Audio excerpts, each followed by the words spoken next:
Ooh, this is so cool. Hey y'all. So this is my first time going live at all.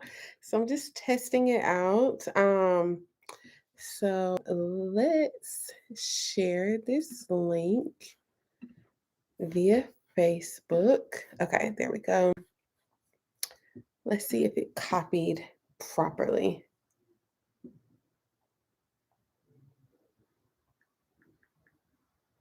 Let's see. Ooh,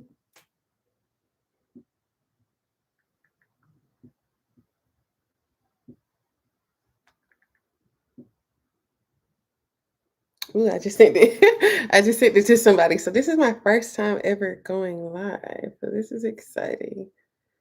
Okay.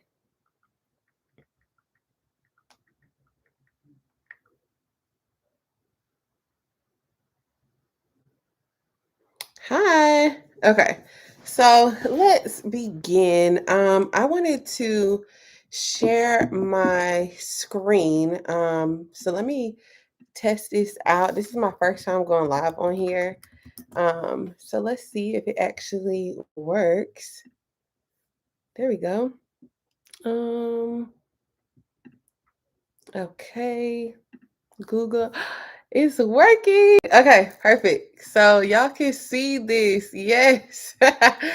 Alrighty. So let's begin because Diddy and his victims. Let's talk about it because I'm kind of tired of it. Um and it's very triggering. So the one that always pops up, first of all, before we start, hey y'all, welcome back to my channel. I'm Ashley Hicks. But the one that we're like talking about right now is Cassie. But let's just pull up Diddy and his baby mamas. Okay, let's do children's child mom. Okay, so we got Kim Porter, we got Misa Hilton, we got Sarah Chapman, that's the mother for Chance Combs, that's his daughter. Then Misa, Justin Combs, and then Kim is the twins, Delilah and Jesse, and then also Christian Combs. So all of these people are literally his victims. And I just want to pull up the Diddy lawsuit because everybody swears, they swear, you know, he didn't do it. They swear he wasn't in the wrong, all of the things. And it's been documented footage on it. So now, Cassie broke her silence for the release of the video from the assault in the hotel. This is ABC News, so To make North Carolina. I won't play it. But Cassie literally said, "Thank you all for the love and support from my family, friends, strangers, and those I have yet to meet." Ventura wrote on Instagram Thursday, "The outpouring of love has created a place for my younger self to settle." I don't even know what it is, to settle and feel safe now, but this is only the beginning. Domestic violence is the issue. It broke me down to someone I never thought I would become. With a lot of hard work, I am better today, but I will always be recovering from my past. Ventura continued.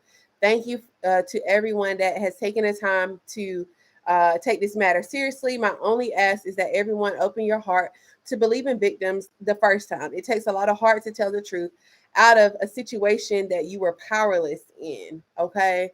Um, Ventura, aka Cassie, also ended her statement with a message to others who are experiencing similar situations, saying, "I offer my hand to those that are still living in fear. Reach out to your people, don't cut them off.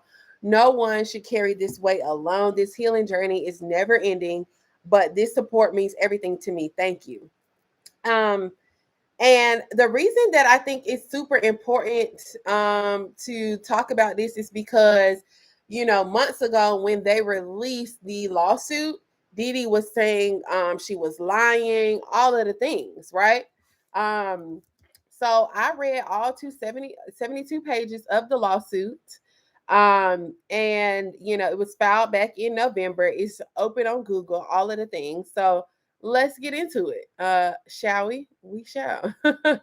um, so right here in page number 3, it says the truth, however, is that Cassie was held down by Mr. Combs and endured over a decade of his violent behavior and disturbed demands. For Miss Ventura, the dark times were those she spent trapped by Mr. Combs in a cycle of abuse, violence, and sex trafficking. Among other violent and unlawful acts, Mr. Combs raped Miss Ventura. Okay, or child, we can't even say that on this YouTube streets.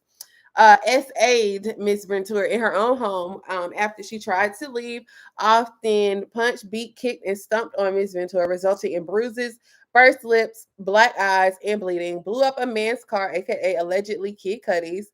After learned that he romantically interested in Miss Ventura, forced Miss Ventura to engage in sex acts with male sex workers. Mm-hmm. Y'all can see that for yourself. Um, and then hold on, let's get back to it because what? Yeah, yeah, ran out of his apartment with a firearm in pursuit of a rival industry executive who he learned was nearby. Um, Introduced Miss Ventura to a lifestyle of excessive alcohol and substance abuse.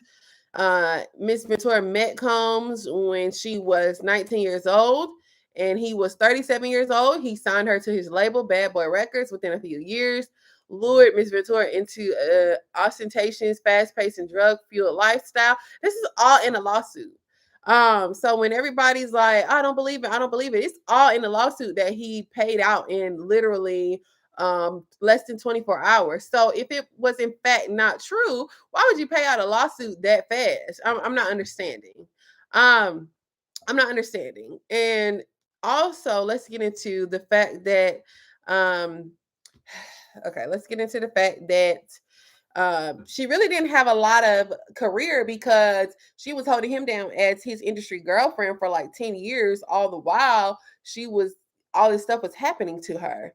During the trip to Miami, Mr. Combs allegedly, you got to say that, provided Miss Ventura with copious amounts of drugs. She became more intoxicated than she ever had before. Take drugs after 2 years of meeting, found herself uh, lured into the immediate circle of her boss, the owner of a record label, and the most powerful man in the music industry. So everybody's like, "Oh, she could have left. How was she supposed to leave? How was she supposed to leave? Where was she gonna go? Where was she going? She couldn't have left." And I think that's the biggest thing that people, they always make that mistake of like, "Oh, she could have left. She could have left. She didn't have to stay with him." Da da da da. Whole time, he literally had her trapped. So yeah, I just want to come on here and talk to y'all about that. And I want to urge y'all to yeah, like take time to read the lawsuit yourself. Stop saying that it's not true because it is allegedly, right? And I'll see y'all in the next video. Bye.